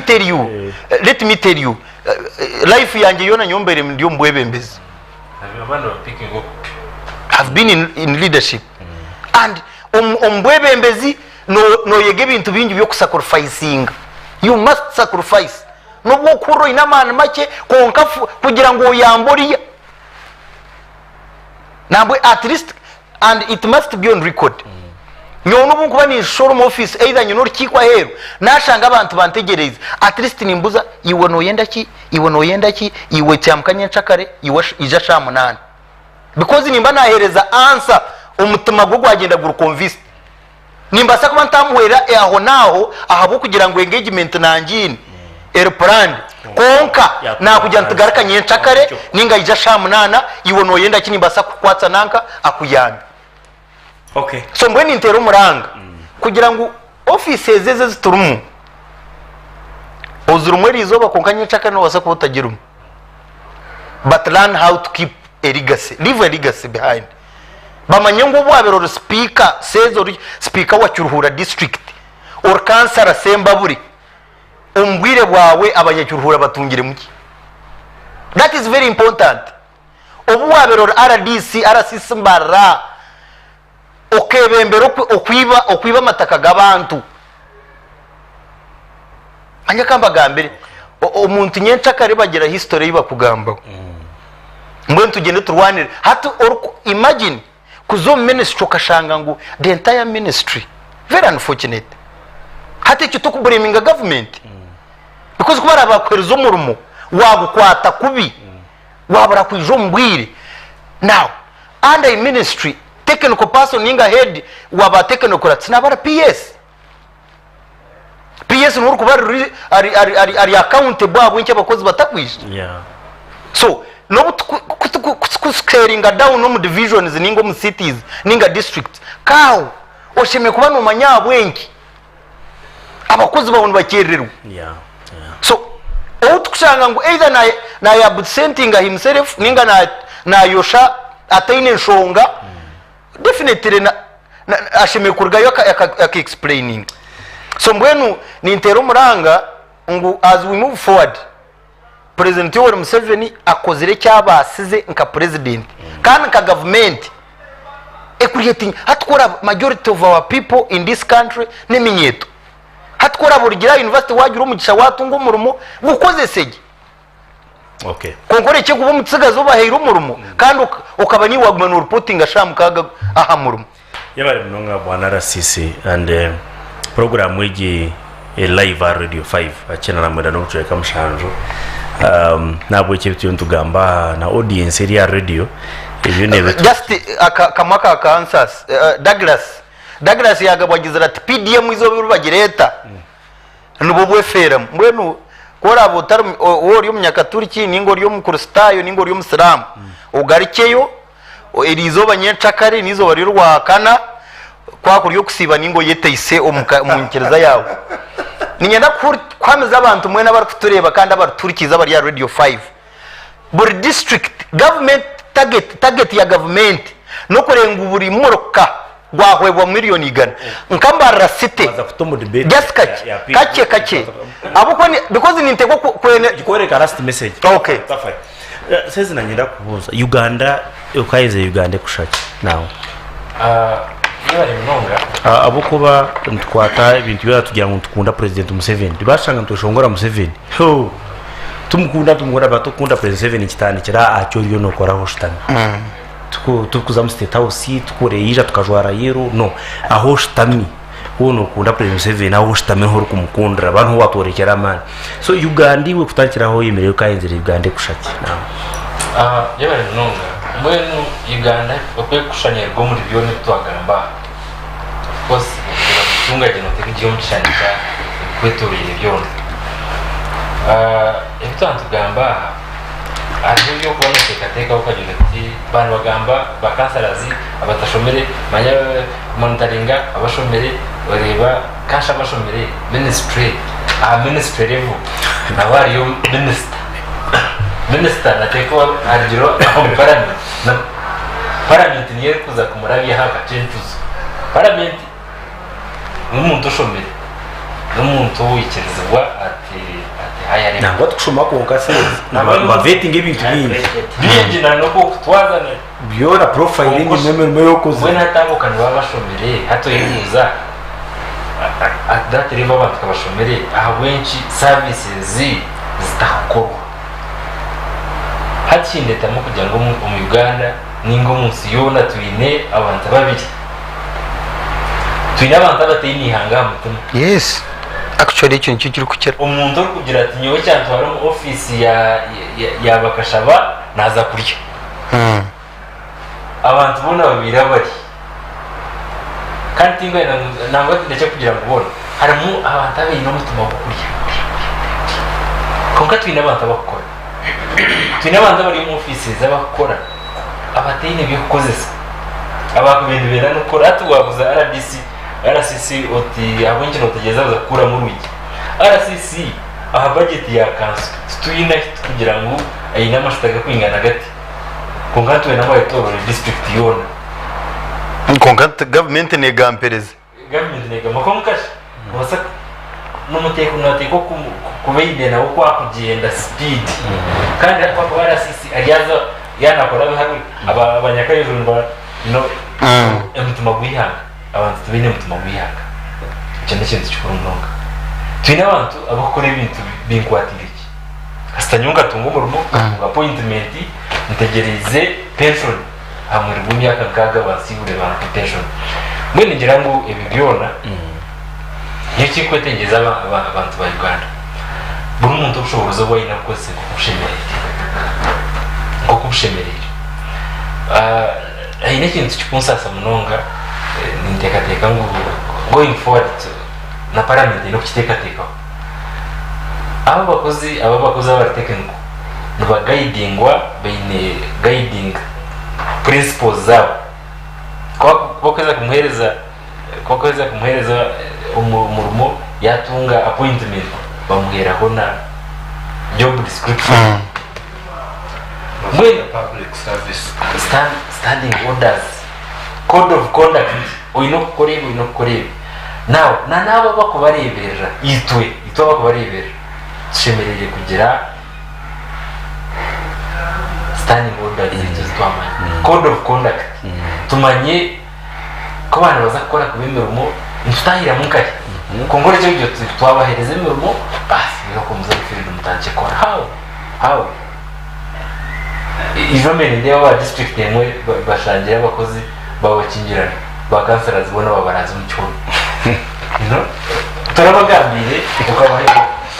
mukabasuyarinisa bakwateye bendera basuyaringa kodi yanga konkatumwa abagambira where to begin and where to end. I'm talking about induction training. By hangure cyo. Now, none ngira mu Uganda kubanza abantu bino kugira intuma yihanga. Erihanga ni gitu. Erihanga ejimbarana ni yitu. president wa Uganda konka barege neyitu kiruhure neyange kubuza kora kaguto bakakora half baked ngo no bampereza imitwani 10 mutinga tunga rawe rero rero ko ati 10 nguteraneza ko ro miliyoni 50 bagikoze miliyoni 3 nimba tita president nimba nayitanye nyowe karime kagamba so umuzima gwihanga number 1 transparency abantu mukore ibintu mbyore cy'abantu ntabwo nyenda simo wa district real chairman na council habireho inkora yo kureka abantu mukoro twenda kubakora rero utwara stanka financial year twenda kure kineki abantu bamwe bateka tekire financial year ya closing bavuze kandi nguteyimwa bracket arizi transparency n'ikintu kiremerera abantu konka n'ikintu cyubasa kuyamba emikorere ya government kufika abantu okay ngira ngo nzatumwisha bugaka nani kuza no ambiki abantu ngiye tujya tubaruzinga ojo mukanso chemba mumuro utayo petitions nambo bakwa mukoti you know the whole life kanso igira life kuko kiza ke cyara sisi yagamba oreba wakira district niho mushabe opinion ukira district oreba ngoshpe pushine ndijo kariya mbweno shango wa kansa leker stage eker platform yo kuza kurebe bindi politics muzerekera ba ati politics okazerekero hasemba no kuba bamwenda kanemba base yara mwana Paul haina hinta kwikirizana nawe bagenzi ba umwana sisi echiagamba n'amazimano cyocyoroho kugira ngo ino kubori umba nozika notaha amageni konka necessary cancer atene kubana akorera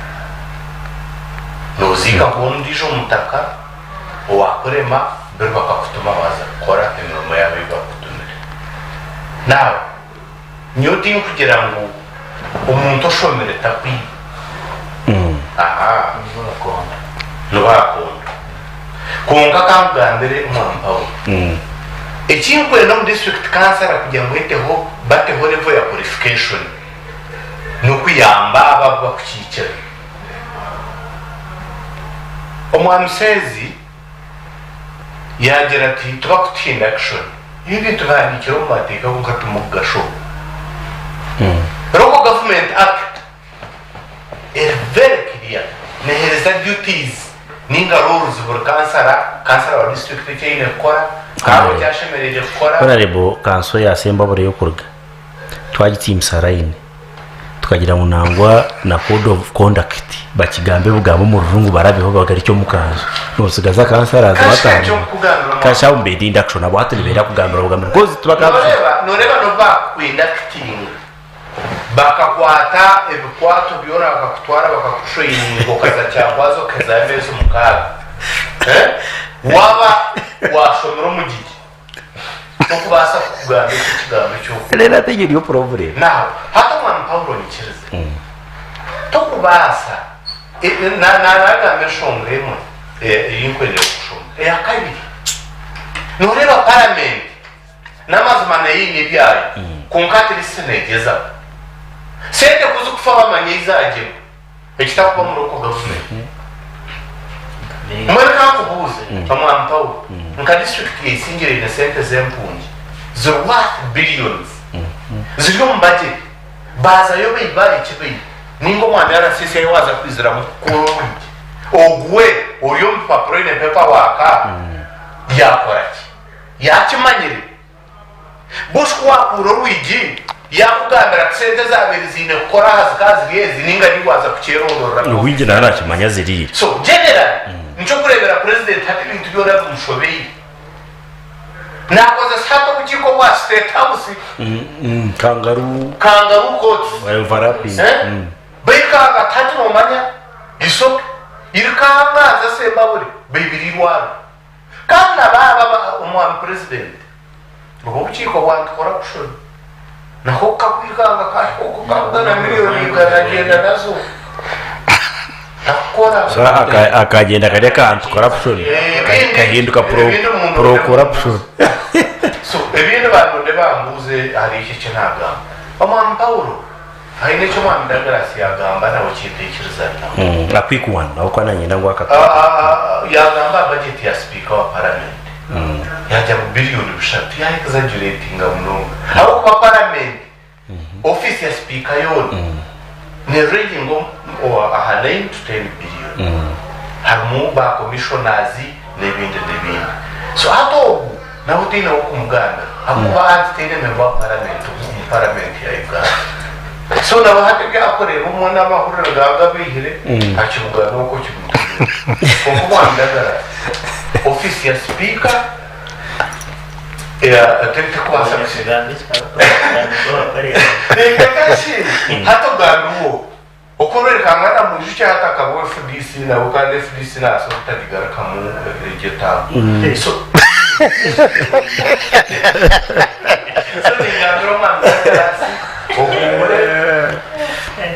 office ya speaker tina se okay so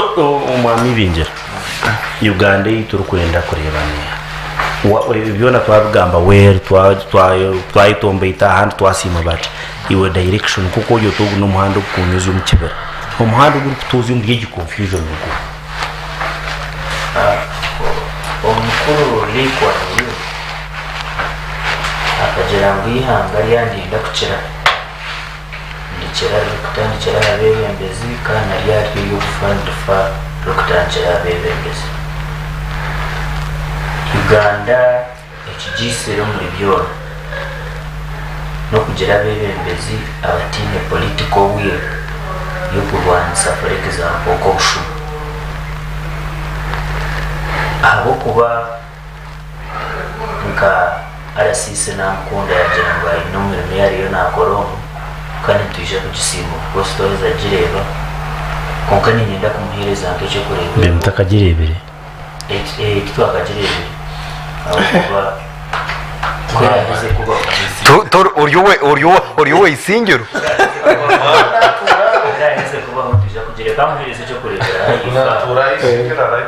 hakabwire mezi arutindo rwito ekirungi no wasausi arutindo rwito hifa orukugita katete ahasita bakakora urutindo rwa miliyoni 15 bateka amabati bagose ni mpamvu arasisi norabo mu research yashanje ngo buri bataneye mitwari ikumi bakakozesa amabati no nakucekeza generating atagakika 20 katuje mu 20 miliyoni agabatiro ibindi katubare misumari n'ibyagenera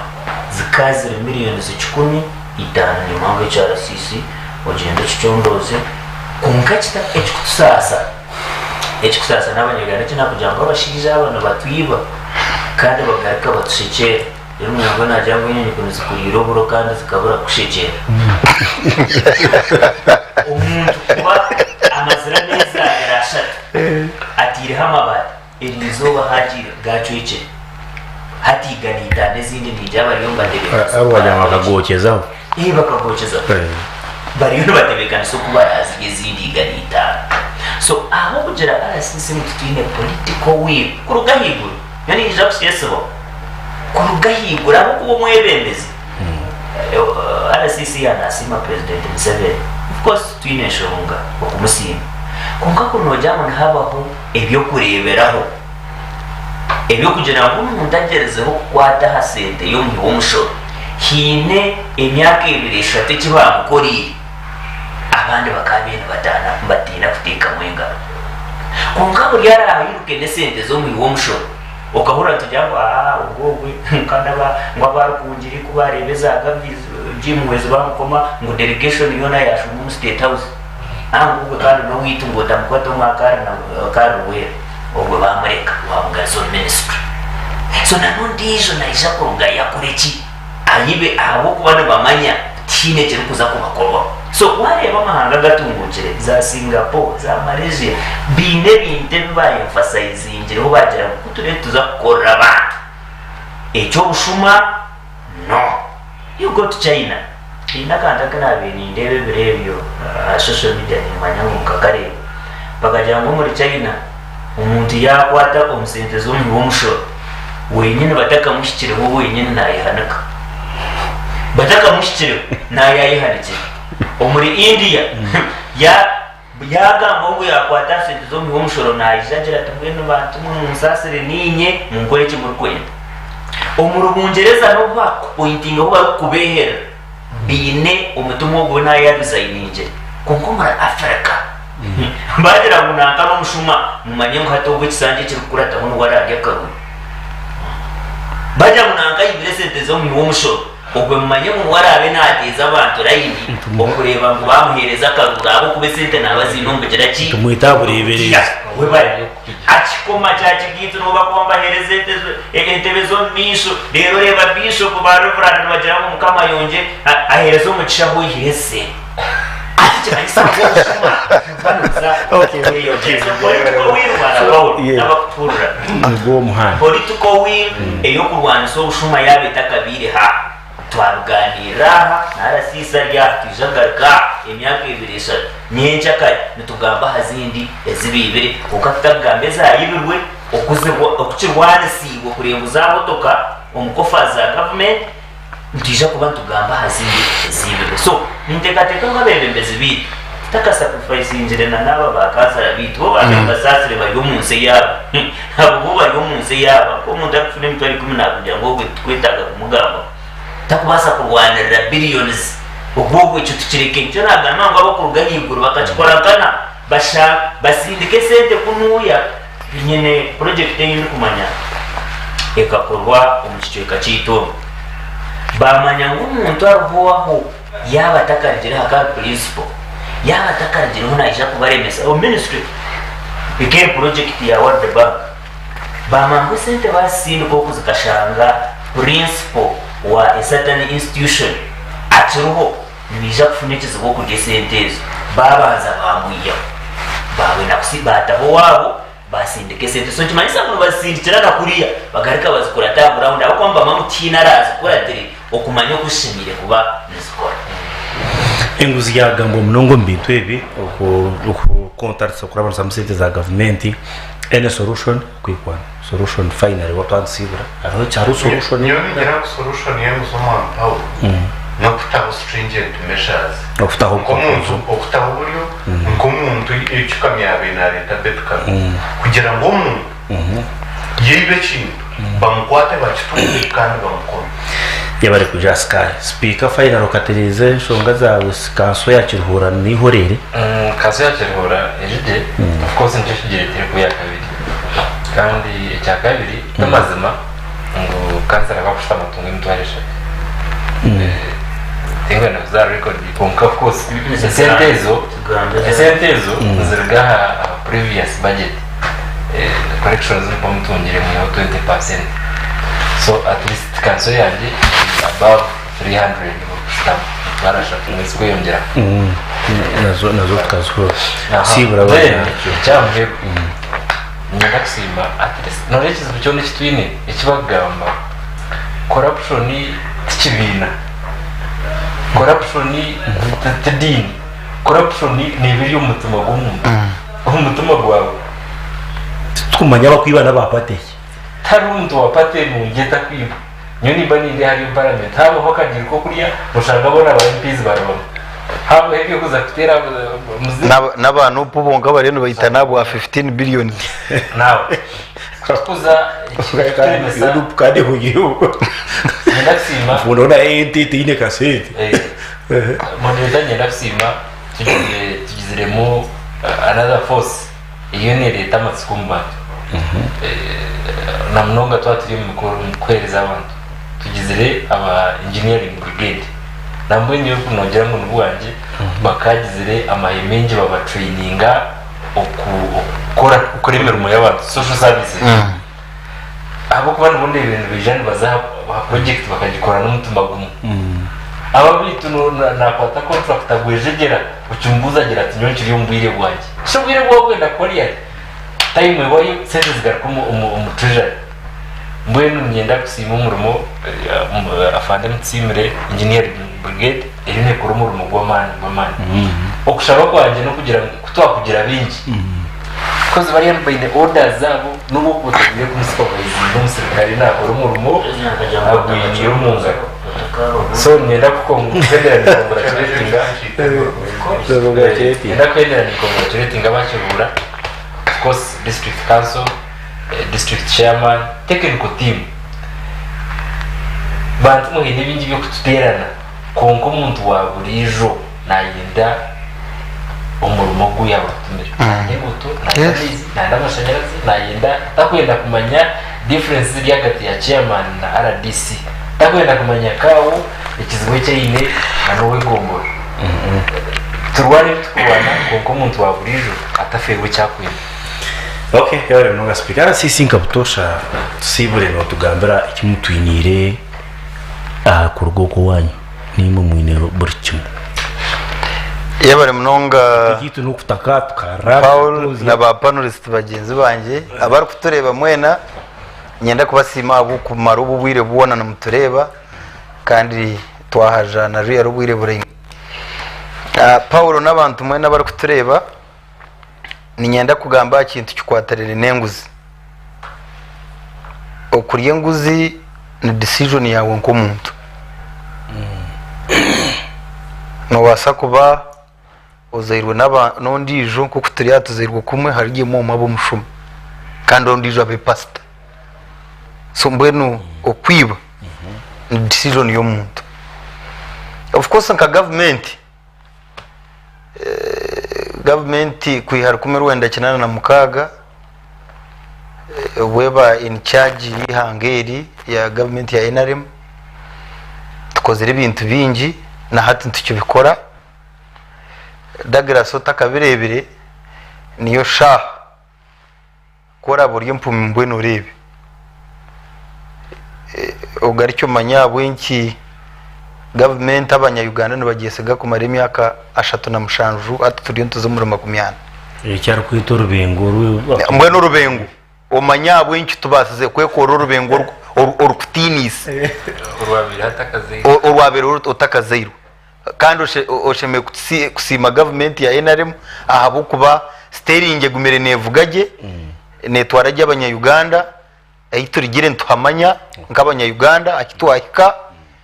then neyituriyo ntuze kake bwana Paul nyenda message n'abantu bayitu bambara government ekataho target yo kuta miliyoni igana uburumuruka umuyihanga Lyon intekateka no mu district zone nuko ebero 30 egi financial ya ehwire kwa mukaga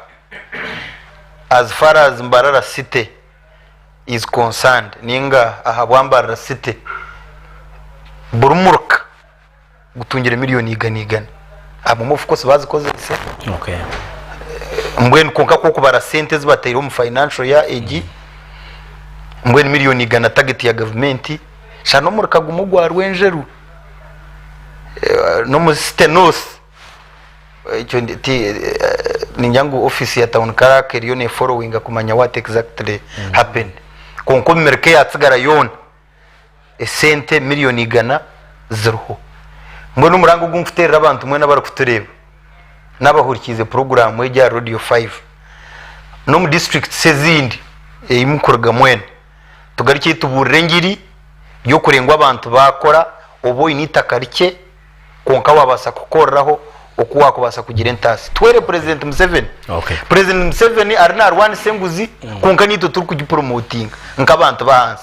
ariyo na arwani sobworo konka nito twangire gukora nkabanya Uganda so mbwe tugende tu supporting yukora benonda Douglas kora inonda ku taking over power banzo kore munonga anti nkayimo mwenka mwe sustaining mugira mani rero mbone kaza ya tindasi manare bagwanda kasho bota simire ndiyare obura kusima ati Sky TV osheme kuba wasimire kari Sky TV abo kuba ante kargu NRM Sky TV rakari abantu mwe bare munonga okay unsung heroes aho kwa bari nyuma kamera bari mu control room bari mu production bakora kuri program eji yakushikaho